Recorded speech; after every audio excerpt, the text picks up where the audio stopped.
Hello, जय हिंद प्यारे दोस्तों। जैसा कि आपको पता है, मैंने टॉपिक स्टार्ट किया था प्रोग्रेशन। दोस्तों, प्रोग्रेशन का मैंने फर्स्ट लेक्चर कंप्लीट करवा दिया है। यदि आपने फर्स्ट लेक्चर को नहीं देखा तो सबसे पहले उस लेक्चर को कंप्लीट करिएगा, उसके बाद इस लेक्चर को देखिएगा। दोस्तों, मैंने आपको एक बात बताई थी, चाहे आप क्लास 9th में पढ़ रहे हो, चाहे 10th में, चाहे 11th में, चाहे 12th में, चाहे 12th पास कर चुके हो, दोस्तों यदि आपका सपना है डिफेंस में जाने का तो आप मेरी क्लास को जरूर अटेंड करिएगा। दोस्तों, मैं अपनी क्लासों के अंदर बिल्कुल बेसिक लेवल से टॉप लेवल तक पढ़ाएंगे। दोस्तों, यदि आप लोग मेरे चैनल पर नए हो तो चैनल को सब्सक्राइब जरूर कर लो। दोस्तों, अब अपनी कॉपी पर पॉइंट डालिएगा महत्वपूर्ण बिंदु। ठीक है, महत्वपूर्ण बिंदु। भाई, महत्वपूर्ण बिंदु हमने फर्स्ट लिखा है, यहाँ पर क्लास में लिखाया था। फर्स्ट लेक्चर में मैंने क्या लिखाया था दोस्तों, जब आपको एमवा पद 1/n दिया गया हो दोस्तों, और एनवा पद 1/m दिया गया, रिवाइज करा देता हूं, तब तुम्हें क्वेश्चन पूछे प्रथम पद बताओ तो हो जाएगा a बराबर 1/mn हो जाएगा प्रथम पद। ठीक है, अब तुमसे ये पूछे सार्वंतर बताओ तो 1/mn हो जाएगा। अब क्वेश्चन तुमसे ये पूछे कि mnवा पद बताओ, mnवा पद बताओ तो हो जाएगा 1। मैंने लिखा दिया है दोस्तों ये। अब यार तुम्हें ये पूछे mn पदों का योगफल बताओ तो हो जाएगा दोस्तों 1/2, 1 प्लस का mn हो जाएगा। ठीक है दोस्तों, अब यार तुमसे ये पूछे m प्लस nवा पद बताओ, क्या पूछे m प्लस nवा पद पूछे, तब हो जाएगा दोस्तों m plus n upon mn हो जाएगा। ठीक है दोस्तों, दूसरा पॉइंट मैंने लिखाया था क्लास में, दूसरा पॉइंट मैंने लिखाया था दोस्तों, दूसरा पॉइंट था यदि m पदों का योगफल n है और n पदों का योगफल दोस्तों m है, तब क्वेश्चन तुमसे पूछेगा m प्लस n पदों का योगफल बताओ, तब हो जाएगा उसका आंसर माइनस का m प्लस का n। ये हमने प्रूफ भी किए थे क्लास के अंदर। ठीक है दोस्तों, अब हमने तीसरा पॉइंट आपको लिखाया था, तीसरा पॉइंट मैंने लिखाया था दोस्तों, तीसरा पॉइंट मैंने लिखाया था यदि m पदों का योगफल n पदों के योगफल के बराबर है, तब क्वेश्चन तुमसे पूछे m प्लस n पदों का योगफल बताओ, तब होता है 0। ये सारे कॉन्सेप्ट मैंने दोस्तों प्रूफ भी किए थे। ठीक है दोस्तों, अब हम आगे चलेंगे फोर्थ कॉन्सेप्ट पर। फोर्थ पॉइंट डालिएगा दोस्तों, फोर्थ पॉइंट है यदि m व पद m गुना और n व पद n गुना आपस में क्या है दोस्तों, बराबर है, तब क्वेश्चन तुमसे ये पूछेगा m प्लस n व पद क्या होगा, m प्लस n व पद क्या हो जाएगा दोस्तों, 0। ठीक है, तो अब हम इसको प्रूफ भी कर रहे होंगे। प्रूफ कैसे करेंगे, ध्यान से देखते रहिएगा। यहाँ पर m वा पद m गुना और n वा पद n गुना आपस में बराबर है, तो एक क्या पूछेगा m प्लस n वा पद क्या है, 0। डायरेक्ट आप इसको लर्न ही कर लेना, अब इसको हम प्रूफ करके दिखा देंगे। ठीक है, तो यहाँ देखो m वा पद क्या हो जाएगा दोस्तों, a प्लस का m माइनस 1 इंटू डी। ठीक है, यहाँ हो जाएगा, और n वा पद क्या हो जाएगा दोस्तों, n, यहाँ हो जाएगा a प्लस का n माइनस 1 इंटू डी। ठीक है दोस्तों, यहां पर अब इस m का अंदर गुणा करा दो, क्या हो जाएगा m प्लस का m स्क्वायर माइनस का m, ठीक है, और इंटू डी, और यहां इसका गुणा करा देंगे, हो जाएगा an प्लस का दोस्तों n स्क्वायर माइनस का n इंटू हो जाएगा d। ठीक है, अब देखो यहां पर am और an इधर लेके आएंगे तो माइनस का हो जाएगा। ठीक है, अब देखो प्लस का यहाँ m स्क्वायर और माइनस का m ये है, इसको इधर लेके आएंगे माइनस का n स्क्वायर, और ये माइनस का इधर हो जाएगा प्लस का, और हमने d ले लिया है कॉमन। ठीक है, d चला रहे हैं कॉमन, और बराबर हो जाएगा 0। तो अब देखो यहाँ पर a कॉमन ले लिया, यहाँ हो जाएगा m माइनस का n। अब यहाँ पर देखो दोस्तों, इस m स्क्वायर और n स्क्वायर को क्या लिख सकते हो, m प्लस का n और m माइनस का n लिख सकते हो। यहाँ पर भी इसमें और इसमें मैंने कॉमन ले लिया है माइनस का, तो हो जाएगा दोस्तों m माइनस का n हो जाएगा, और यहां हो जाएगा d बराबर 0। अब देखो हम सब में से m माइनस n कॉमन ले रहे हैं, तो यहां बचेगा दोस्तों a प्लस का, यहां बचेगा m माइनस n तो ले लिया है, इधर से भी चला गया, तो m प्लस का n बचेगा। ठीक है, और यहां बचेगा माइनस का 1। ठीक है, और n2 बचेगा d, और बराबर हो जाएगा 0। अब ये है वैल्यू, ये 0 में चली जाएगी, तो बताओ यहाँ a प्लस का m plus n minus 1 into D बराबर क्या आ जाएगा दोस्तों, 0। ठीक है, यहां पर आ जाएगा 0 आ जाएगा। अब आप यहां देख पा रहे होंगे दोस्तों, m प्लस nवा पद, m प्लस nवा पद का मतलब ये हुआ है कि m प्लस n जो है nवा पद की वैल्यू दे रखा है, तो इसमें से एक माइनस हुआ है, तो ये देखो m प्लस nवा पद कितना आ गया, 0। ये हमने यहाँ पर प्रूफ कर दिया। अब दोस्तों हम अगले 5वें पॉइंट पर चलेंगे। 5वां पॉइंट ध्यान से देखिएगा, 5वां पॉइंट क्या है, 5वां पॉइंट दोस्तों ये है mवां पद n है और nवां पद दोस्तों m है, ठीक है। अब क्वेश्चन ये यहां कहेगा m प्लस nवां पद बताओ तो 0 हो जाएगा दोस्तों। अब क्वेश्चन तुमसे यहां कहेगा p वां पद बताओ तो हो जाएगा m प्लस n माइनस का p। देखते हैं इसको कैसे निकालते हैं, ठीक है। आप लर्न नहीं कर लेना, डायरेक्ट आंसर आएगा भाई, डायरेक्ट ऑप्शन में मिलेगा ऐसे तो आप डायरेक्ट ऑप्शन में क्लिक कर पाएंगे, ठीक है दोस्तों। अब ध्यान से इसको प्रूफ भी करते हैं। प्रूफ कैसे होगा, यहाँ पर m वां पद n है तो a प्लस का m माइनस 1 इंटू d बराबर हो जाएगा n, ठीक है। इसे इक्वेशन फर्स्ट मान लिया और इससे देखो a प्लस का n माइनस 1 इंटू d बराबर n क्या है m, इसे इक्वेशन सेकंड मान लिया, ठीक है। इन दोनों को मैंने कर दिया यहाँ पर सॉल्व, यहाँ माइनस माइनस माइनस सब्ट्रैक्ट किया, इससे ही काट दिया। यहाँ बताओ m माइनस का 1 हो जाएगा और यहाँ देखो यहाँ माइनस का n है और इस माइनस का अंदर मल्टीप्लाई प्लस 1 हो जाएगा, n2 हो जाएगा d बराबर, ये देखो n है और माइनस ये क्या है m है। अब यहाँ आप क्या करेंगे, इससे ये कट जाएगा तो यहाँ बचेगा m माइनस का n इंटू d, इधर मैंने माइनस का कॉमन ले लिया तो हो जाएगा दोस्तों m माइनस का n हो जाएगा। अब दोस्तों इससे ये कट जाएगा तो d बराबर वैल्यू निकल आएगी माइनस का 1, ठीक है। d की वैल्यू माइनस 1 आ गई। अब d की वैल्यू दोस्तों हम इक्वेशन फर्स्ट में डाल देते हैं, d की वैल्यू जैसे इक्वेशन फर्स्ट में डालेंगे वैसे ही a की वैल्यू निकल आएगी। तो d की वैल्यू डालेंगे यहाँ पर तो a प्लस का m माइनस का 1, ठीक है। m माइनस का 1 और d की वैल्यू क्या है माइनस 1 बराबर हो जाएगा दोस्तों n, ठीक है। अब देखो यहाँ पर क्या करेंगे, यहाँ जैसे हमने a प्लस का अंदर मल्टीप्लाई तो क्या हो जाएगा दोस्तों, जैसे माइनस 1 का m में मल्टीप्लाई तो माइनस का m हो जाएगा, माइनस 1 और माइनस 1 प्लस 1 वो बराबर n हो जाएगा। तो अब a बराबर निकालेंगे तो n और माइनस m उधर जाएगा प्लस हो जाएगा और 1 उधर जाएगा तो माइनस का हो जाएगा। तो अब देखो a की वैल्यू ये निकल आई। अब क्वेश्चन तुमसे ये पूछ रहा है m प्लस nवां पद क्या है, तो देखो ध्यान से m प्लस nवां पद यहाँ निकालेंगे, m प्लस nवां a और m प्लस nवां पद निकालेंगे ना दोस्तों, यहाँ पर m plus n minus 1 into d हो जाएगा, ठीक है। m प्लस nवां पद हो जाएगा, ठीक है। अब बताओ a की वैल्यू यहाँ पर कितनी है, n प्लस m माइनस 1 है तो a की वैल्यू क्या हो जाएगी दोस्तों, a की वैल्यू क्या है, सॉरी यहाँ पर a की value n plus m, a की value n plus m minus 1 और प्लस का m प्लस n और माइनस 1 और d की वैल्यू क्या है माइनस का 1, ठीक है। और ये m प्लस nवां पद निकलेगा, ठीक है। m प्लस nवां पद आ जाएगा। अब देखो यहाँ पर n प्लस का m और माइनस 1 प्लस का इसका यहाँ गुणा कराएंगे दोस्तों, यहाँ क्या हो जाएगा दोस्तों माइनस का m हो जाएगा, ठीक है। माइनस m और इसका यहाँ कराएंगे तो माइनस का n, यहाँ कराएंगे तो प्लस का 1 हो जाएगा बराबर m प्लस का n हो जाएगा, ठीक है। अब बताओ इससे ये कट जाएगी वैल्यू, इससे ये कट जाएगी, इससे ये कट जाएगी, तो अब बताओ m प्लस n वापस दोस्तों कितना आ गया, 0 आ गया। यहाँ से प्रूफ हो गया क्वेश्चन, ठीक है। अब क्वेश्चन ये पूछेगा p वां पद बताओ, अदर पूछ लेगा q वां पद बताओ, तब तुम क्या करोगे, तब देखो p वां पद पूछ रहा है इसका मतलब ap बराबर a plus p minus 1 into हो जाएगा d। अब देखो दोस्तों a की वैल्यू क्या है, a की वैल्यू क्या है, यहाँ पर a की वैल्यू है n plus m, n plus का m। अब देखो यहाँ पर क्या हो जाएगा n प्लस का m माइनस का 1, ठीक है। और यहाँ देखो प्लस का p माइनस 1 और d की वैल्यू क्या है दोस्तों माइनस का 1। यहाँ देखो n प्लस का m और माइनस 1 और यहाँ पर माइनस 1 का p में तो माइनस p प्लस का 1, इससे ये कट जाएगी वैल्यू। तो अब बताओ p वां पद क्या आ जाएगा दोस्तों, n प्लस का m और माइनस का p आ जाएगा, ठीक है दोस्तों। ये इसका कॉन्सेप्ट हो गया। अब यहाँ से बहुत सारे क्वेश्चन बन भी सकते हैं, कैसे बन सकते हैं ध्यान से देखते रहिएगा। यहाँ वो कहेगा 10वां पद, ये 10वां पद उसका 19 है, 19वां पद उसका 10 है, तब ये पूछेगा 19 और 10 कितना 29वां पद बताओ, तो क्या हो जाएगा आंसर 0, ठीक है।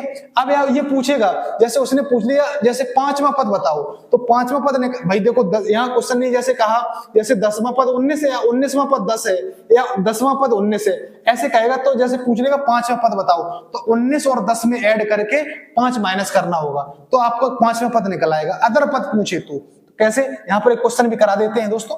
यहाँ पर जैसे मैंने एक एग्जांपल लिया यहाँ पर, जैसे क्वेश्चन ये तुमसे कहेगा 10वां पद, ये कहेगा 10वां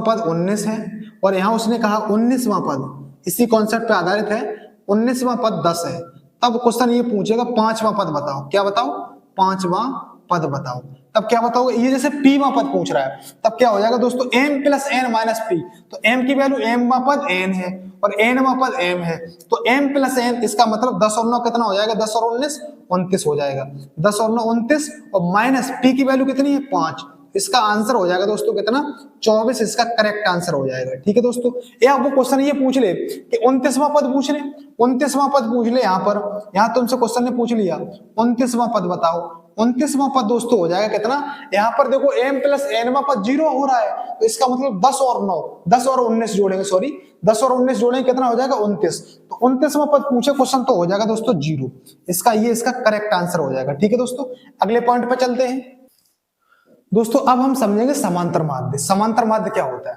समांतर माध्य का कॉन्सेप्ट समझेंगे, ध्यान से देखते रहिएगा। यहां डाले समांतर माध्य, यहां डाला हमने क्या, समांतर माध्य। समांतर माध्य का मतलब दोस्तों होता है अर्थमेटिक मीन, यहां लिख सकते हो am, ठीक है, या ए भी लिख सकते हो शॉर्ट में, समांतर माध्य। तो यहां पर देखिएगा ध्यान से, यहां पर a और b है, a और b के बीच में समांतर माध्य a है, तो अब a और b का समांतर माध्य क्या होगा, तो उसका क्या होगा, a बराबर हो जाएगा दोस्तों a प्लस का b अपॉन 2, समांतर माध्य हो जाएगा a बराबर a प्लस b अपॉन 2 हो जाएगा। ठीक है दोस्तों, दूसरा कॉन्सेप्ट यहां लिखिएगा दोस्तों, यदि ए बी सी, ठीक है, ए बी सी एपी में है, एपी में है, तो रिलेशन क्या होता है दोस्तों, तब रिलेशन होता है दोस्तों 2b बराबर a प्लस का c, तब रिलेशन क्या होता है 2b बराबर a प्लस का c।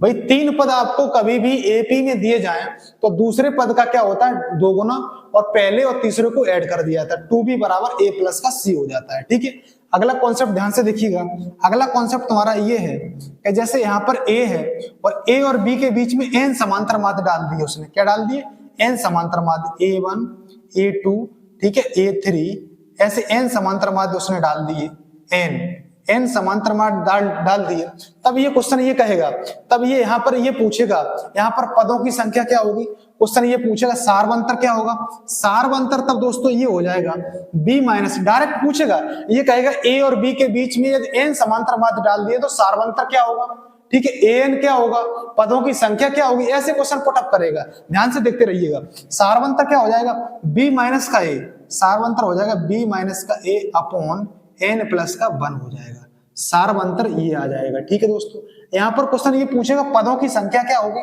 पदों की संख्या दोस्तों हो जाएगी, ये n तो समांतर माध्य है और एक ये क्या हो जाएगी दोस्तों 2, n प्लस 2 अपॉन क्या हो जाएगी दोस्तों, n प्लस का 2 हो जाएगी। अब यहाँ क्वेश्चन ये कहेगा an बताओ, यहाँ an क्या होगा दोस्तों, an हो जाएगा, यहाँ पर an हो जाएगा a प्लस का bn अपॉन n प्लस का 1 हो जाएगा, डायरेक्ट क्वेश्चन पूछेगा डायरेक्ट। ठीक है दोस्तों, अब तुमसे कभी कभी ऐसे भी पूछेगा, अगला पॉइंट डालिएगा, अगला पॉइंट रहेगा दोस्तों यहाँ पर फोर्थ पॉइंट, क्वेश्चन ये पूछेगा भाई जो ये समांतर माध्य है a1 a2 a3 an, इन समांतर माध्य का योग पूछेगा, तब क्या करोगे दोस्तों, यहाँ पूछेगा a1 प्लस का a2 डॉट डॉट यहाँ पर an, इनका योग पूछेगा, तब इसका क्या हो जाएगा फॉर्मूला दोस्तों, तब यहाँ पर हो जाएगा n इंटू समांतर माध्य को a से डिनोट किया, ऐसे भी डायरेक्ट मिलेगा, डायरेक्ट ऑप्शन में ऐसे मिलेगा n इंटू समांतर माध्य, या आपको ऐसे मिल सकता है यहाँ पर a1 प्लस का a2 प्लस का a3 डॉट डॉट दोस्तों an, ऐसे डायरेक्ट मिलेगा आपको n इंटू a प्लस का b अपॉन 2 मिल जाएगा। ठीक है दोस्तों, ये पॉइंट आपको मिल सकते हैं, कोई से भी मिल सकते हैं। ठीक है दोस्तों, ये आपको चारों पॉइंट लर्न करने हैं, ये भी आपका पॉइंट है, na मिलेगा डायरेक्ट या आपको ऐसे मिल सकता है। तो कॉन्सेप्ट क्लियर हुआ, यहाँ पर ए बी के बीच समांतर माध्य निकालना, तो a प्लस बी अपॉन 2 हो जाएगा दोस्तों। ठीक है, यदि ए बी सी एपी में है तो क्या रिलेशन होगा, 2b बराबर a प्लस का c हो जाएगा। यहाँ पर a और b के बीच में क्या है, a और b के बीच में n समांतर माध्य रख दिए जाए तो सारवंतर b minus a upon n plus 1 हो जाएगा। पदों की संख्या पूछी जाए तो n प्लस का 2 हो जाएगा। यदि आपसे an पूछा जाए तो a plus bn upon n plus 1 हो जाएगा। दोस्तों यदि n समांतर माध्य दिए गए, उन सभी समांतर माध्य का योग पूछा जाए तो हो जाएगा n इंटू समांतर माध्य, a समांतर माध्य लिख दिया मैंने। ठीक है, या आप ऐसे लिख सकते हो समांतर माध्य का मतलब a प्लस बी अपॉन 2। अब अगले कॉन्सेप्ट पे चलते हैं। अगला कॉन्सेप्ट देखिएगा दोस्तों, समांतर श्रेणी में पद मान्य हो, कभी 3 पद 4 पद, 5 पद, 6 पद। कभी पद लेने हो तब कैसे लेंगे, ध्यान से देखते रहिएगा। डालिए हेडिंग समांतर श्रेणी के पद, समांतर श्रेणी के पद, यहां डालिए हेडिंग समांतर श्रेणी के पद, ठीक है। तो अब समांतर श्रेणी के पद डाला, तो यहां पर देखिएगा ध्यान से, पहले डालिए 3 पद। आपको समांतर श्रेणी में 3 पद मानने हो तो आप कैसे मानेंगे, देखो यहां पर मैंने मान लिया a और यहां मान लिया दोस्तों a प्लस का d, ठीक है, और यहां मान लिया a माइनस का d। जब आपको ऑड टर्न मानने हो तो ये मानोगे a माइनस डी, a और a प्लस का d हो जाएंगे, ठीक है दोस्तों, यहां पर ये हो जाएंगे, डन। अब देखो जब आपको यहां पर 3, यहां पर 5 पद मानने हो, कितने मानने हो, 5 पद, 5 पद मानने हो तब तुम क्या करोगे दोस्तों, 5 पद मानने हो तो क्या करोगे, यहां पर a और a प्लस का d हो जाएगा, ठीक है, और यहां हो जाएगा a प्लस का 2d हो जाएगा, ठीक है, और यहां हो जाएगा दोस्तों a माइनस का d हो जाएगा, ठीक है, और यहां हो जाएगा दोस्तों a माइनस का 2d हो जाएगा, ये हो जाएंगे, ठीक है दोस्तों। 5 पद मानने हो आपको तो a माइनस का d, a minus 2d, a minus d, a और a प्लस d और a प्लस का 2d हो जाएंगे। जब आपको दोस्तों 4 पद मानने हो समांतर श्रेणी में, 4 पद मानने हो तब क्या करोगे दोस्तों, यहां हो जाएगा a प्लस का d, ठीक है, और a माइनस का d हो जाएगा, ये a छूट जाएगा, यहां हो जाएगा दोस्तों a प्लस का हो जाएगा दोस्तों 3d हो जाएगा, ठीक है, और यहां हो जाएगा a माइनस का 3d हो जाएगा।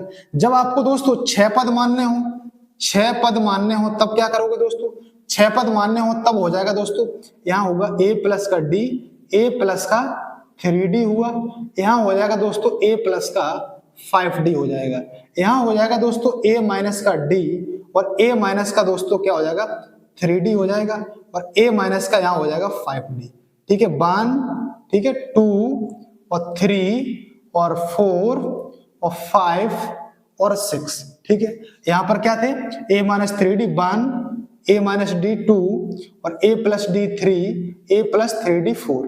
ये देखो ये कॉन्सेप्ट है, ज्यादातर केस में जो क्वेश्चन बनता है 3 से ही बनता है, 3 पद मानने हो, पर मैंने सारे लिखा दिए तो ध्यान से देखते रहिएगा। 3 पद कैसे मानोगे, a minus d, a plus d।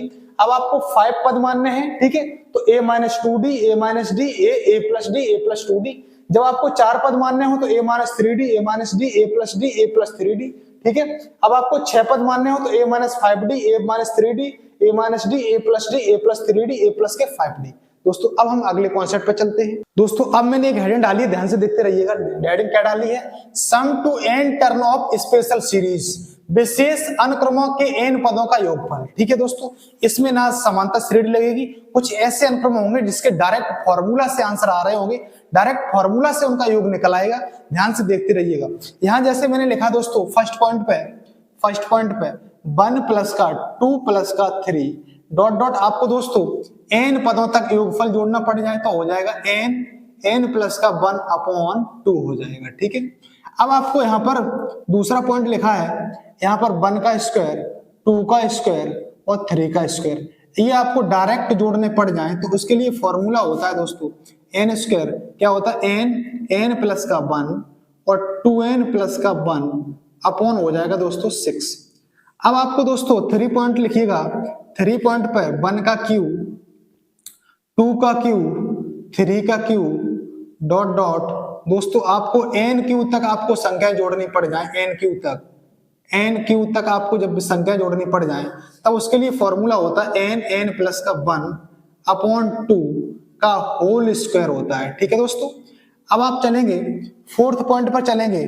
4th point है दोस्तों 1 प्लस का 3 प्लस का 5 प्लस का 7। जब आपको ऑड नंबर जोड़ने पड़ जाए, ऑड नंबर यहाँ पर भी ऑड आएगा 2n माइनस का 1, ठीक है, यहाँ पर ऑड आएगा तब फॉर्मूला लगाओगे एन स्क्वायर। यहाँ पर n दोस्तों जो है वो पदों की संख्या है, ना कि ये लास्ट वाला टर्म। यहाँ n जो है वो पदों की संख्या है, पदों की संख्या, नंबर ऑफ टर्न। यहाँ पर n जो है वो पदों की संख्या है, ठीक है। अब आपको कभी ऐसे जोड़ने पड़ जाए, यहाँ पर इन्हीं ऑड नंबर का आपको स्क्वायर जोड़ना पड़ रहा है, जैसे यहाँ पर 1 का स्क्वायर, ठीक है, 3 का स्क्वायर, 5 का स्क्वायर, ठीक है, यहाँ पर डॉट डॉट, यहाँ पर 2n माइनस 1 का होल स्क्वायर, ठीक है, विषम संख्या का स्क्वायर ही यहाँ पर जोड़ना पड़ रहा है, तब फॉर्मूला होता है दोस्तों n प्लस का 1 और n प्लस का 2/6 होता है। ठीक है दोस्तों, बहुत ही ये आसान फॉर्मूला है, आप लर्न कर लीजिएगा। यहाँ पर क्या है, 1 से लेकर के n तक आपको जब भी संख्या जोड़नी पड़ जाए तो डायरेक्ट फॉर्मूला लगाएंगे, n प्लस का 1/2 लगा देंगे। जब आपको उन संख्याओं का स्क्वायर जोड़ना पड़ जाए, 1 का स्क्वायर, 2 का स्क्वायर, 3 का स्क्वायर, इनका स्क्वायर जोड़ना पड़ जाए, तब आप क्या करेंगे, n प्लस 1 और 2n प्लस 1/6 लगा देंगे।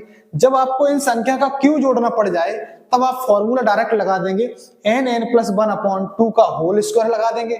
जब आपको यहाँ पर ऑड नंबर का योग करना पड़ रहा है, तो आप n स्क्वायर करेंगे, पदों की संख्या पहले निकालेंगे, इसमें पद कितने हैं, वो पदों की संख्या का कर देंगे स्क्वायर, न कि लास्ट वाले टर्म का स्क्वायर करेंगे। ठीक है दोस्तों, यहाँ क्या करेंगे, 1 और यहाँ पर 1 का स्क्वायर, 3 का स्क्वायर, 5 का स्क्वायर, डॉट डॉट, यहाँ लास्ट वाली संख्या का स्क्वायर कर सकते हैं। ठीक है, तो यहाँ फॉर्मूला क्या है, स्क्वायर क्यों कर सकते हैं, n की वैल्यू वो संख्या ही मान सकते हैं, n प्लस 1, n प्लस 2 और अपॉन 6 हो जाएगा। ठीक है दोस्तों अब और डालो हेडिंग समांतर श्रेणी की प्रॉपर्टी, तो हेडिंग डालिएगा प्रॉपर्टी, तो हेडिंग यहाँ पर डाल लीजिएगा प्रॉपर्टीज, तो समांतर श्रेणी की क्या प्रॉपर्टीज है, यहाँ पर देखो a1 और a2 और a3 डॉट डॉट, आपको यहाँ पर an, यहाँ पर आपको एक समांतर श्रेणी दी गई है। समांतर श्रेणी में दोस्तों किसी भी संख्या को हर एक पद में जोड़ दो या सबट्रैक्ट कर दो, तो समांतर श्रेणी पर कोई इफेक्ट पड़ने वाला नहीं है, तो वो समांतर श्रेणी ही रहेगी। जैसे यहाँ पर मैंने माना a1 में दोस्तों मैंने प्लस का k प्लस माइनस k किया, a2 में से भी मैंने प्लस माइनस का k कर दिया, और a3 में से भी दोस्तों मैंने प्लस माइनस का k कर दिया, डॉट डॉट दोस्तों मैंने an में भी क्या कर दिया, प्लस माइनस का k कर दिया, तब भी क्या रहेगी दोस्तों, ये समांतर श्रेणी ही रहेगी। या दोस्तों मैंने दूसरे पॉइंट पर लिया, समांतर श्रेणी में किसी भी संख्या से गुणा कर दो हर एक पद में, तो भी क्या रहेगी, समांतर श्रेणी ही रहेगी। तो यहाँ पर मैंने दोस्तों गुणा कर दिया, k a1, k a2 और k a3 डॉट डॉट दोस्तों k an, ठीक है, तो भी क्या रहेगी दोस्तों, समांतर श्रेणी ही रहेगी। या दोस्तों समांतर श्रेणी में किसी भी संख्या से भाग कर दो, तो भी क्या रहेगी, समांतर श्रेणी ही रहेगी। जैसे हमने थर्ड प्रॉपर्टी क्या है दोस्तों, थर्ड प्रॉपर्टी है a1 upon k, a2 upon k और a3 upon k dot dot दोस्तों यहाँ पर an अपॉन k, फिर भी क्या रहेगी दोस्तों, समांतर श्रेणी ही रहेगी। ठीक है दोस्तों, अब हम फोर्थ प्रॉपर्टी पे चलेंगे। जैसे फोर्थ प्रॉपर्टी क्या होती है, यहाँ पर लिखा मैंने a1 और यहाँ लिखा a2 और यहाँ लिखा दोस्तों a1 a2 a3 और यहाँ लिख लिया मैंने दोस्तों a4 डॉट डॉट डॉट, यहाँ पर लिखा दोस्तों, यहाँ पर लिखा an और इसके पहले क्या हो जाएगा दोस्तों, an-1, इसके पहले दोस्तों क्या हो जाएगा, an-2, इसके पहले दोस्तों क्या हो जाएगा दोस्तों, an-3, ये पद आ जाएंगे। तो समांतर श्रेणी की ये प्रॉपर्टी क्या कहती है, ये प्रॉपर्टी दोस्तों ये कहती है कि इसको और इसको पद को जोड़ लो या इसको और इसको जोड़ लो, इनका जो योग रहेगा वो कांस्टेंट रहेगा। ठीक है दोस्तों, क्या प्रॉपर्टी हुई दोस्तों, यहाँ पर a1 प्लस का an कर दें, या हम कर दें a2 प्लस का an-1, a2 प्लस का an-1 कर दें, या हम दोस्तों कर दें a3 प्लस का a3, इसको ऐड किया मैंने, चाहे इसको और इसको ऐड किया, चाहे हम इसको ऐड कर दें, a3 प्लस का an-2, इनका जो योग रहेगा दोस्तों वो क्या रहेगा, अचर रहेगा, कांस्टेंट रहेगा दोस्तों, क्या रहेगा, कांस्टेंट रहेगा। ठीक है दोस्तों, ये इसकी प्रॉपर्टी है। एक प्रॉपर्टी और है दोस्तों, अब आपको यहाँ पर समांतर श्रेणी 2 दी गई है, समांतर श्रेणी आपको 2 दी गई है। जैसे हमने यहाँ पर मान लिया फोर्थ प्रॉपर्टी क्या है, यहाँ पर समांतर श्रेणी दी गई है a1 और यहाँ पर a2 और a3 डॉट डॉट दोस्तों यहाँ पर an, एक समांतर श्रेणी दोस्तों आपके ये है, एक समांतर श्रेणी आपकी ये है AP1। ठीक है, दूसरी समांतर श्रेणी मैंने यहाँ पर दे दी B1 और B2 और B3 डॉट डॉट दोस्तों यहाँ पर BN। ठीक है, यहाँ पर दिया ही आपको दूसरी समांतर श्रेणी। अब इन दोनों समांतर श्रेणी को या ऐड करें या सबट्रैक्ट करें, तो भी क्या रहेंगी दोस्तों, समांतर श्रेणी ही रहेगी। जैसे यहाँ पर मैंने ऐसे किया a1 प्लस माइनस का b1, ठीक है, और यहाँ पर a2 प्लस माइनस का b2 और यहाँ पर a3 प्लस माइनस का B3 डॉट डॉट दोस्तों यहाँ पर AN प्लस माइनस का BN, तब भी दोस्तों ये क्या रहेंगी, समांतर श्रेणी ही रहेंगी। ठीक है, ये प्रॉपर्टी है। तो दोस्तों इसकी प्रॉपर्टी कंप्लीट हुई। अब हम अगले कॉन्सेप्ट पर चलते हैं। दोस्तों अब हम चलते हैं समांतर श्रेणी के अगले कॉन्सेप्ट पर। समांतर श्रेणी का अगला कॉन्सेप्ट क्या है, आपको यहाँ पर दोस्तों SN क्या होगा दोस्तों, गिवन होगा। SN क्या होगा दोस्तों, गिवन। SN आपको दिया गया होगा। यहाँ पर दोस्तों ये पूछेगा TN और AN, एक ही बात होती है, ये पूछेगा। तब तुम क्या करोगे, nवा पद निकालने के लिए दोस्तों आप क्या करोगे, SN माइनस का 1 कर दोगे। ठीक है दोस्तों, यहाँ पर अब यहाँ पर आपको क्वेश्चन कभी कभी ऐसा भी आएगा, यहाँ पर आपको SN और दो समांतर श्रेणी दी गई, उनके n पदों के योगफल में अनुपात दिया गया, AN प्लस का B और यहाँ पर दिया है CN प्लस का D। तब तुमसे ये पूछेगा nवा पद, nवें पद का जो योगफल का अनुपात है वो बताइएगा। तब तुम क्या करोगे, इस n की जगह आप 2n माइनस 1 रिप्लेस कर दो। केवल यहाँ पर क्या करो, n की जगह 2n माइनस का 1 प्लस का B अपॉन हो जाएगा दोस्तों यहाँ पर C 2n माइनस का 1 प्लस का D। यहाँ पर क्या किया दोस्तों, मैंने n की जगह 2n माइनस का 1 रिप्लेस कर दिया। यहाँ कॉन्सेप्ट क्या हुआ, एग्जांपल ले रहे हैं, इस पर कैसे क्वेश्चन बनेगा। यहाँ पर क्वेश्चन दोस्तों ये कहेगा, इस कॉन्सेप्ट पर यहाँ पर कहेगा n पदों के जो योगफल में अनुपात है दो समांतर श्रेणियों के, वो दिया गया 2n plus 1 upon 2n plus का 5। तब तुमसे क्वेश्चन ये कहेगा पांचवें पद में अनुपात बताओ, पांचवें पद में अनुपात बताओ। तब तुम क्या करोगे, पांचवा पद, इसका मतलब n की वैल्यू 5 है, तो n की जगह क्या रिप्लेस करोगे, पांचवा पद 2n माइनस 1। तो बताओ क्या हो जाएगा, 2 5 जब 10 में से एक जगह कितना बचेगा, 9। तो n की जगह 9 रिप्लेस इसमें कर दो, तो 9 दूनी 18, क्या हो जाएगा दोस्तों, 9 गुणे 2 प्लस 1, यहाँ पर 2 गुणे 9 प्लस का 5, तो 9 दूनी 18 और 1 19 हो जाएगा, 9 दूनी 18 5 23 हो जाएगा, 19 अनुपात 23 इसका दोस्तों करेक्ट आंसर हो जाएगा। दोस्तों अब हम चलेंगे गुणोत्तर श्रेणी पर। दोस्तों समांतर श्रेणी के जो भी कॉन्सेप्ट थे सारे कंप्लीट हो गए, अब हम गुणोत्तर श्रेणी पर चलेंगे। तो अपनी हेडिंग डाल लीजिएगा गुणोत्तर श्रेणी, डालिएगा कॉपी में हेडिंग गुणोत्तर श्रेणी, यहां डालेंगे दोस्तों गुणोत्तर श्रेणी। गुणोत्तर श्रेणी को दोस्तों इंग्लिश में बोलते हैं जीपी, ज्योमेट्रिक प्रोग्रेशन। ठीक है दोस्तों, गुणोत्तर श्रेणी क्या होती है दोस्तों, गुणोत्तर श्रेणी का जैसे एग्जांपल लें हम दोस्तों, होता है 2 4 2 4 8 16 32, इस प्रकार की दोस्तों क्या होती है गुणोत्तर श्रेणी। गुणोत्तर श्रेणी के व्यापक रूप की बात की जाए तो व्यापक रूप क्या होता है दोस्तों, यहां पर डालो हेडिंग गुणोत्तर श्रेणी का, गुणोत्तर श्रेणी का व्यापक रूप क्या होता है दोस्तों, गुणोत्तर श्रेणी का व्यापक रूप दोस्तों, जैसे हमने माना यहाँ पर पहला पद a है और दूसरा पद क्या है, यहाँ पर AR है, तीसरा पद मैंने मान लिया यहाँ पर AR स्क्वायर है, और अगला पद दोस्तों है यहाँ पर AR³ है, और अगला पद दोस्तों यहाँ पर कितना है, AR की पावर 4 है, डॉट डॉट इस प्रकार से चलती है। जैसे दोस्तों यहाँ पर कैसा हुआ, पहला पद, ये दूसरा, तीसरा पद, चौथा पद, देखो चौथा पद आ रहा है तो R की पावर 1 कम होके आ रही है, पांचवा पद, तो भाई पांचवा पद है ना, उसमें पांचवे में से 1 माइनस करेंगे 4 हो जाएगा, तब यहाँ पर R की पावर भी आ रहा है। ठीक है, ऐसे दोस्तों यहाँ पर जैसे मैं तुमसे कहें 10वां पद बताओ तो AR की पावर 9 हो जाएगा, जैसे हमने तुमसे कहा 19वां पद बताओ तो AR की पावर 18 हो जाएगा दोस्तों, जैसे तुमसे मैंने कहा 50वां पद बताओ तो AR की पावर 49 हो जाएगा। ऐसे दोस्तों में nवां पद पूछे तुमसे, nवां पद क्या हो जाएगा दोस्तों, तो AR की पावर nवां पद, तो उसमें से 1 माइनस हो जाएगा, तो क्या हो जाएगा दोस्तों यहाँ पर n माइनस का 1। ऐसे यहाँ पर दोस्तों इसके nth टर्न की बात करें, nवां पद क्या हो जाएगा दोस्तों, इसका nवां पद हो जाएगा दोस्तों AR की पावर n माइनस का 1। ठीक है, या इसको बोल सकते हैं nth टर्न, क्या बोल सकते हैं nth टर्न। अब देखो ध्यान से nवां पद बोलो या an बोलो या tn बोलो, एक ही बात होती है, यहाँ लिख सकते हैं tn बराबर AR की पावर n माइनस का 1। ये फॉर्मूला बन के तैयार हो गया दोस्तों। यहाँ a क्या है, a यहाँ पर दोस्तों a बराबर तो है प्रथम पद, a बराबर दोस्तों क्या है, प्रथम पद, इंग्लिश में बोलते हैं इसको फर्स्ट टर्न बोलते हैं। ठीक है दोस्तों, यहाँ पर R क्या है, R दोस्तों वहां क्या होता था, सार्वंतर होता था, यहाँ कॉमन रेशियो रहेगा। ठीक है, सार्व अनुपात। ठीक है, R क्या है यहाँ पर, यहाँ R जो है वो सार्व अनुपात है। ठीक है, सार्व अनुपात, जिसे इंग्लिश में बोलते हैं कॉमन रेशियो। कॉमन रेशियो, ठीक है दोस्तों, कॉमन रेशियो। अब चलेंगे दोस्तों, एन क्या है यहाँ पर, एन जो है वो पदों की संख्या है, पदों की संख्या है, जिसे आप इंग्लिश में बोल सकते हैं नंबर ऑफ टर्न। क्या है?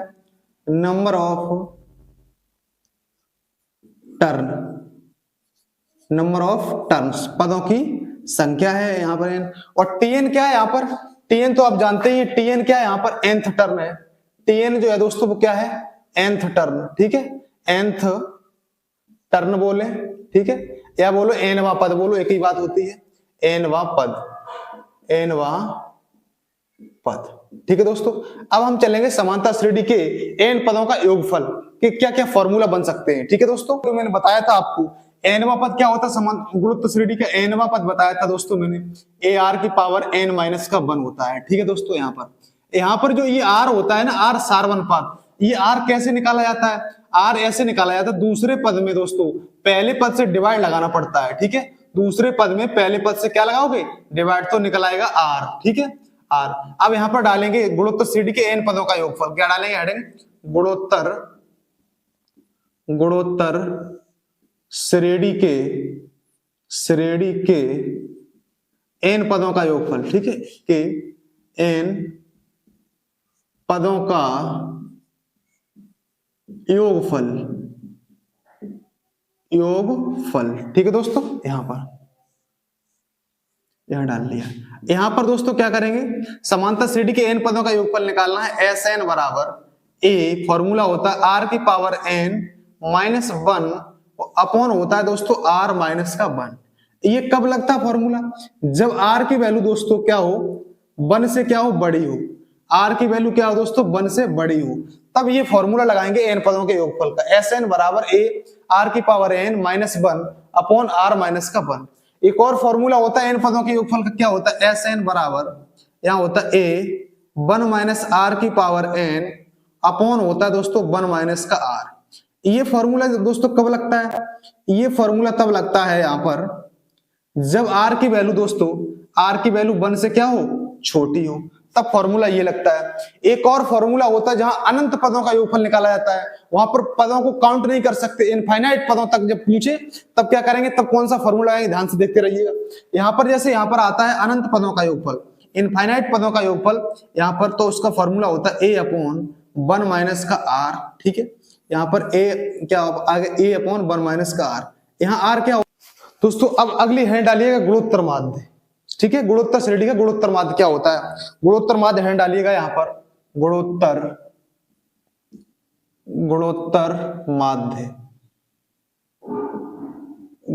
माध्य, ठीक है। यहाँ पे बोलेंगे ज्योमेट्रिक मीन।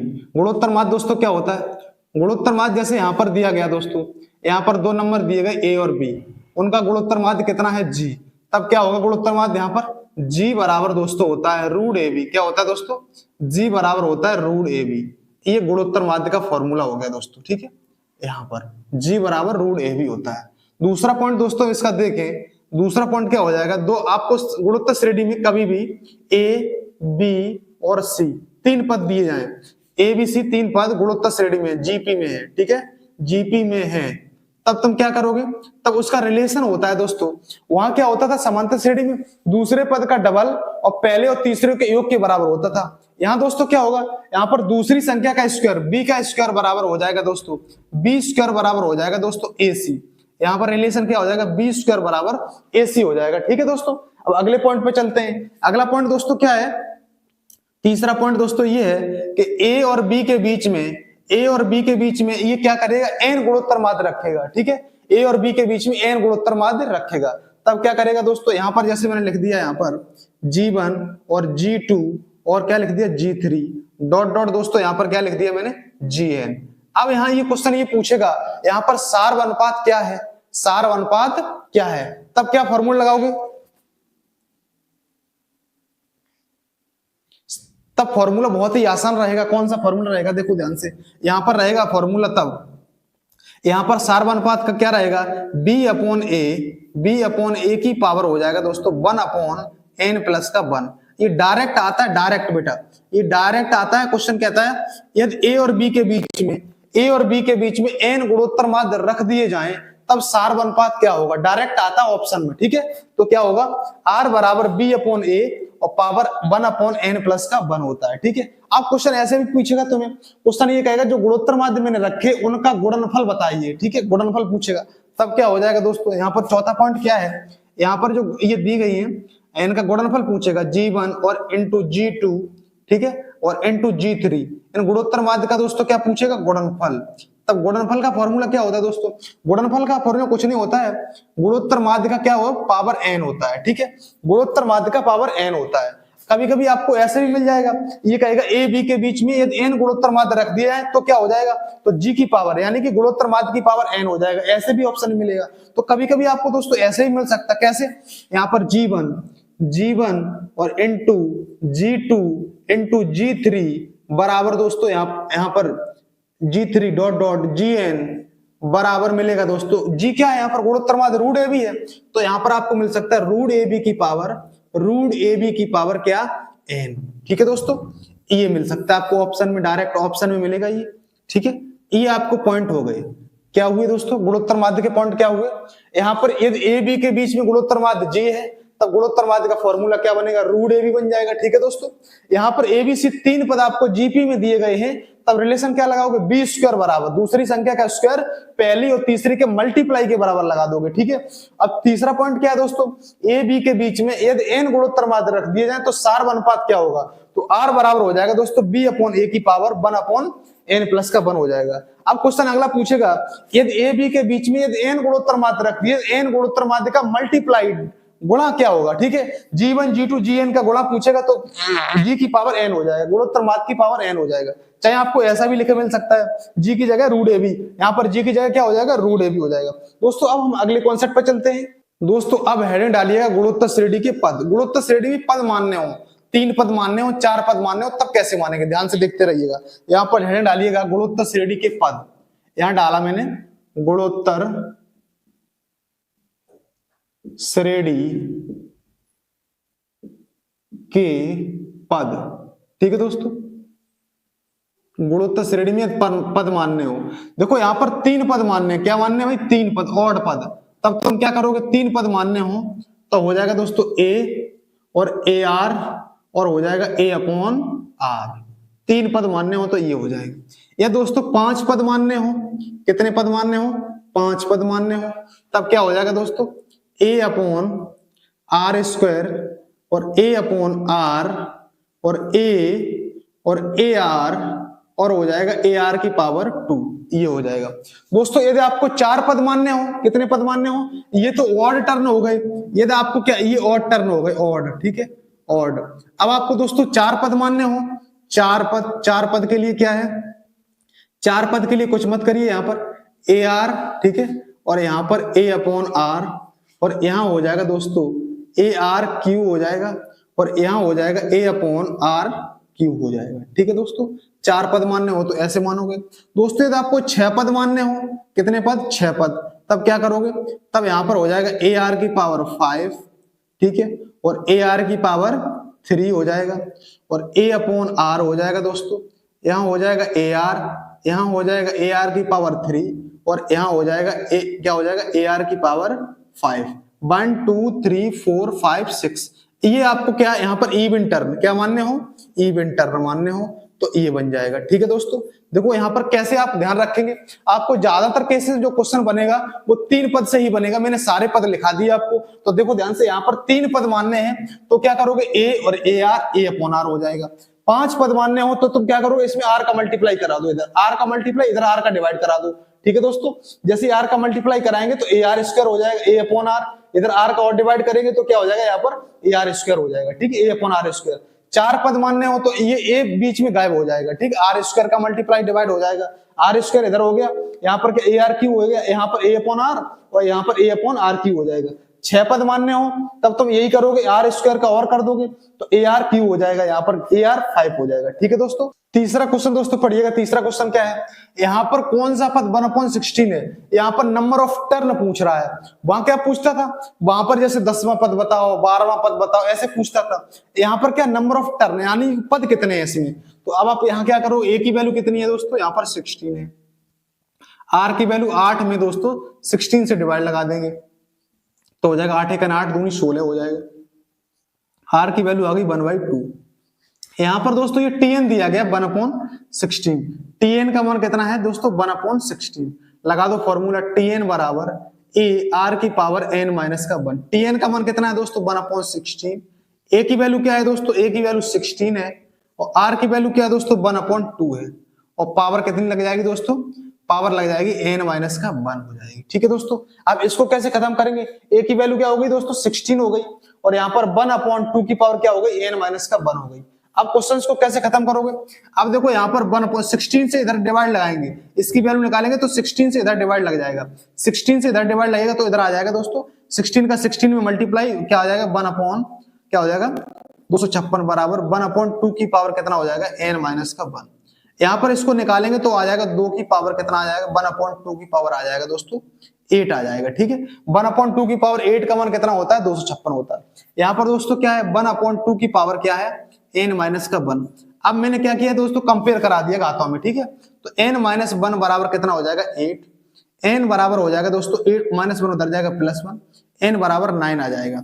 तो इसमें नंबर ऑफ टर्न कितने आ गए दोस्तों 9 आ गए। ठीक है, अब जैसे चौथा क्वेश्चन चलते हैं, सेम क्वेश्चन इसी प्रकार का है। 1√3, का कौन सा पद 81 है, इसको कैसे करेंगे देखो ध्यान से। यहां पर दिया है a की वैल्यू कितनी दोस्तों 1 है। अब देखो यहाँ r की वैल्यू कितनी हो गई, 1 का डिवाइड लगाएंगे √3 में तो क्या हो जाएगी r की वैल्यू √3 हो गई। अब हम यहां से क्या निकालेंगे कौन सा पद 81 है, tn बराबर दोस्तों क्या हो जाएगा a r की पावर n माइनस 1। ये दिया गया कितना दोस्तों 81 बराबर a की वैल्यू कितनी है दोस्तों 1, r की वैल्यू क्या है दोस्तों √3 की पावर n माइनस का 1। ठीक है, अब देखो 81 को आप क्या √3 की पावर में क्या लिख सकते हो, देखो 3 की पावर 4 लिख सकते हैं, √3 की पावर लिखें तो क्या लिख देंगे दोस्तों 8 लिख देंगे। कैसे दोस्तों ध्यान दो नजर, यहाँ पर 3 की पावर क्या लिख सकते हैं 4 बराबर √3 की पावर दोस्तों इसको लिख दिया क्या n माइनस का 1। अब आप इसको 3 को क्या लिख सकते हो √3 की पावर 2 लिख सकते हो और उसकी पावर 4 लगी है तो क्या हो जाएगा 8 और बराबर देखो √3 की पावर कितना हो जाएगा दोस्तों n माइनस का 1 हो जाएगा। ठीक है दोस्तों, तो अब देखो यहाँ पर कंपेयर करा देंगे 8 बराबर हो जाएगा दोस्तों n माइनस 1, तो n बराबर दोस्तों इसका भी आंसर क्या आ जाएगा 9। ठीक है दोस्तों अब हम चलेंगे गुणोत्तर श्रेणी के मैंने कुछ क्वेश्चन लिए हैं। ठीक है, क्वेश्चंस को खत्म करेंगे, ध्यान से देखते रहिएगा। 4,2,1 का 10वां पद क्या होगा, यहाँ लिखा है। तो 10वां पद निकालने के लिए दोस्तों क्या करेंगे, यहाँ पर ये आपको श्रेणी दी है, यहाँ पर a क्या है दोस्तों a बराबर दिया है 4। r क्या है, r कैसे निकलता है, दूसरे पद में पहले से भाग लगाएंगे। दूसरा पद कितना है 2, पहले कितना है 4, भाग लगाएंगे कितना आ जाएगा 1/2। तो r की वैल्यू हो गई कितनी 1/2। 10वां पद पूछ रहा है तो 10वां पद निकालने के लिए दोस्तों यहाँ पर क्या करेंगे tn बराबर फॉर्मूला लगाएंगे, क्या होता है ar की पावर n माइनस का 1। तो अब देखो दोस्तों यहाँ पर 10वां पद पूछ रहा है तो यहाँ पर a की वैल्यू कितनी है 4 है। ठीक है, r की वैल्यू कितनी है 1/2 है और अब देखो यहाँ पर r की n की वैल्यू कितनी है 10, तो 10 और माइनस का 1 हो जाएगा। ठीक है, तो अब देखो यहाँ पर 4 हो जाएगा, यहाँ पर 1/2 की पावर कितना हो जाएगा दोस्तों 9 हो जाएगा। ठीक है दोस्तों, तो अब देखो यहाँ पर क्या लिख सकते हो 4 × 1/2 की पावर 9 कितना होता है दोस्तों, 1/2 की पावर 5 कितना होता है 32, 6 कितना होता है 64, 7 कितना होता है 128, 8 कितना होता है 256 और 9 कितना होता है 512। ठीक है दोस्तों, यहाँ पर लिख लिया 1/2 की पावर कितना हो जाएगा 1/512। अब दोस्त 4 से काटेंगे, 4 से काटेंगे 4 × 4 कितना बचेगा दोस्तों 1 बचेगा, 4 दूनी 8 कितना बचेगा दोस्तों 3, 4 8 32। तो आंसर आ जाएगा 1/128 इसका करेक्ट आंसर हो जाएगा दोस्तों। ठीक है, ऐसे क्वेश्चंस खत्म करेंगे। अब जैसे दूसरा क्वेश्चन आ गया इसी प्रकार का, तो यहाँ पर a की वैल्यू कितनी है दोस्तों, a की वैल्यू क्या है दोस्तों, यहाँ पर a की वैल्यू 1 है, यहाँ लिख लेंगे a की वैल्यू क्या है दोस्तों 1 है। अब देखो r की वैल्यू निकालेंगे तो दूसरे पद में पहले से भाग लगाएंगे, तो देखो दूसरे पद में पहले से भाग लगाएंगे तो यहाँ पर आ जाएगी r की वैल्यू 3। अब यहाँ पर वही फॉर्मूला लगा दो tn बराबर a r की पावर n माइनस का 1। अब देखो कौन सा पद पूछ रहा है 9वां पूछ रहा है तो 9 लिख लो। a की वैल्यू कितनी है दोस्तों यहाँ पर 1 है। आर की वैल्यू 3 है, पावर देखो, पावर क्या एन की वैल्यू क्या है 9 है, तो 9 माइनस का 1, ठीक है। तो यहाँ पर T9 बराबर हो जाएगा 3 की पावर कितना हो जाएगा दोस्तों 8। 3 की पावर 8 का आंसर कितना हो जाएगा दोस्तों, 3 की पावर 8 का बहुत ही आसान आंसर है, कैसे निकालोगे आप, T9 बराबर 3 की पावर 4 लिख दो और इंटू 3 की पावर 4 लिख दो, ठीक है। अब यहाँ पर क्या हो जाएगा 3 की पावर 4 81 और 3 की पावर 4 क्या हो जाएगा दोस्तों 81 हो जाएगा। कैसे निकाला आपने, देखो यहाँ पर एक की वैल्यू क्या है 1 है, आर की वैल्यू दूसरे में पहले से भाग लगाया तो कितनी हो गई 3 हो गई। तो अब देखो नवा पद पूछ रहा है, तो नवा पद निकालने के लिए क्या हो जाएगा यहाँ पर ए की आर की पावर 9 माइनस का 1, तो क्या आ जाएगा 8, तो 3 पावर 4 और 3 पावर 4 81 का 81 में दोस्तों यहाँ पर सॉरी 81 होना चाहिए, 81 का 81 में जैसे ही मल्टीप्लाई कराएंगे दोस्तों कितना हो जाएगा, 81 का 81 में मल्टीप्लाई कराएंगे तो यहाँ पर हो जाएगा 1, 8 का वर्ग 64 हो जाएगा, 8 1 8 2 16 हो जाएगा, 1 यहाँ पर 5 यहाँ पर 6। तो इसका जो करेक्ट आंसर बनेगा कितना बनेगा दोस्तों 6561 इसका करेक्ट आंसर बन जाएगा, ठीक है दोस्तों। दोस्तों ये आज का लेक्चर आपको पसंद आया है तो हमारे चैनल को सब्सक्राइब जरूर कर लो।